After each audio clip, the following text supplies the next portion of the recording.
Heidi ho, Heidi people, it's February 5th, which is my 38th birthday, and I'm going to be spending it painting the car. Yippee.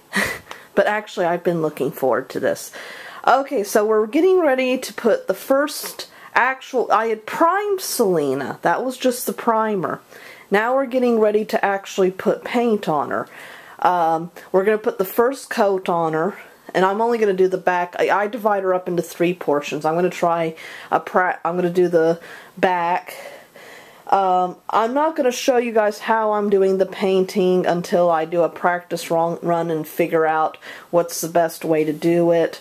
But when I do, I'll show you guys how I'm doing it. The first thing we're going to do is give her a bath and then rub her down with mineral spirits to get off the dirt that's collected on her.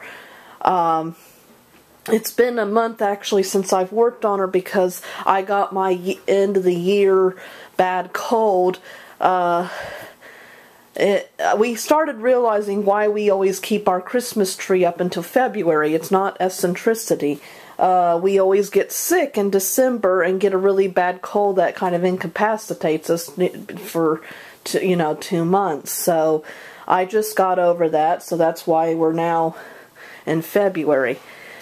So anyway, as far as the ingredients of what you need, or well, not the ingredients, but what I'm going to be using is I'm going to be using this. We're going to paintbrush method now.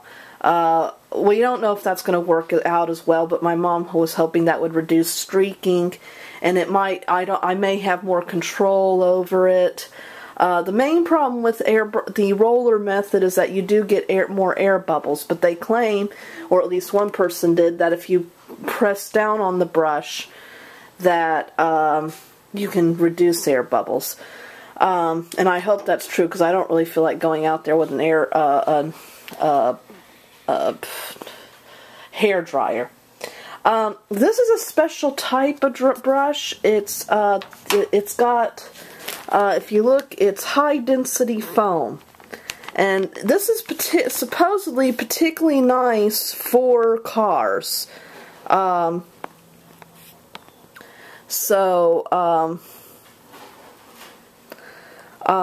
supposed to, I guess,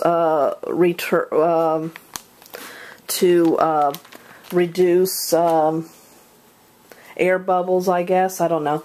So that's what we'll be using. We need a roller like that, and I've got extra rollers. We've got a little paint pen. I'm using Rust-Oleum, and you want to make sure you get the oil-based and you don't shake it. I'm using flat black. We actually kind of liked the look that our car had with the priming, so we're actually hoping that by having flat black it'll kind of keep the same color. You're going to need some paint, mineral spirits or paint thinner. What happens is that this stuff dries really fast, so the reason why you're going to mix it with mineral spirits to kind of reduce its drying, or increase. How does that work? You don't want it to dry too fast, so you use the mineral spirits to kind of thin it out and to make it dry a little less fast. Today's kind of a cold day, so I might have to be particularly careful about that. You're going to need a tack rag. Of course, you're going to need something to open the can with and to knock it down, knock it back down, which is the mallet, and my favorite tool here. You're going to need a bowl.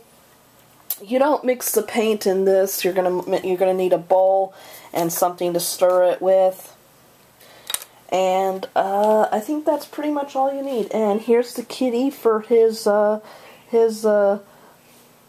yeah, he loves it when I do videos. He always wants to, I guess, do his little, he wants his little guest appearance, I guess you would say. So, I've got a box. You love boxes. Okay, so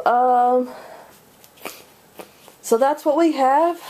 And as soon as I kind of get the hang of it, I'll show you guys how how I'm how it's done, how I'm doing it. Okay, until then.